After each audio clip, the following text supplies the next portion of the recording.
Ever wondered about the hidden pulse of our power grid? Well, we're about to dive right in. So, back in 2021, the UK's power grid saw this really weird electrical hiccup. No, it wasn't a blackout.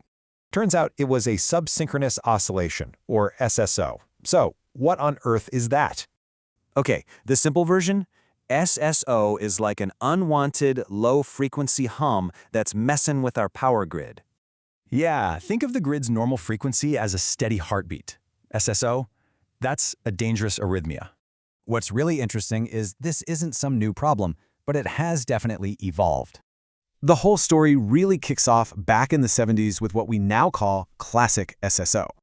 So the original villain, SSR, was all about physical machinery, old-school power plants clashing with the grid.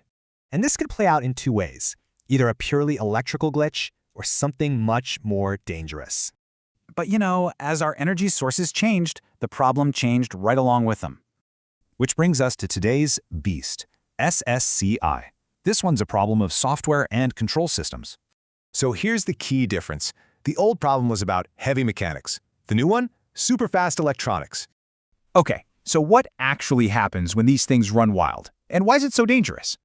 You can see it here. A stable system, it just cancels out the wobble, but an unstable one just grows. And get this, an SSCI event can become dangerous in just milliseconds. That's fast enough to damage equipment. So why does this matter so much now? Because the tech for our clean future is creating new risks. So to recap, we've got a few types of SSO, but the modern fight is all about control systems. And experts agree this is a huge challenge for the grid as it gets more and more modern. So the real question isn't stopping renewables, but how we engineer a grid to master their new rhythm.